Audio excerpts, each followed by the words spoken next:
This here is my 1951 Willys CJ3A. It's a Jeep that's kind of a family heirloom. It's been in the family for more than 50 years. Was originally my mother's Jeep. She was her daily driver. She was a third grade school teacher. And the kids used to love to see it coming when she came in the morning. It has a steel body that was put on it 44 years ago when I was a 17-year-old kid working in a body shop as an apprentice. I did that for her, and it still looks great. Some 20 years ago or so, my mother decided she wasn't driving it anymore, so she passed it on to me, and I like to keep it just the way it is.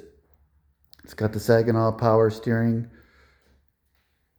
the 11-inch brakes typically found on 72 to 75 CJ5s, and also the 72 to 73 Commandos. It originally was upgraded from a flathead four-cylinder engine to a Pontiac Tempest four-cylinder engine. This particular engine was built in 1963. It was only used in the Pontiac Tempest cars from 61 to 63. It's a powerful little four-cylinder engine, but it's difficult to get parts for. So at some point it may need to be upgraded to something else, but for now it's working just fine. I did upgrade the ignition to a Pertronix electronic setup and an alternator, or GM alternator, which works really well.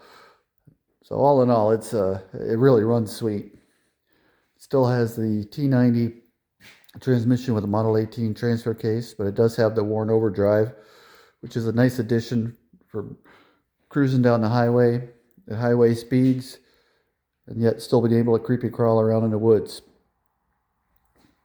I believe Warn has been sold to Advanced Adapters, and it's marketed as a Saturn overdrive, but it's the same overdrive. It's a real simple install, and it works quite well.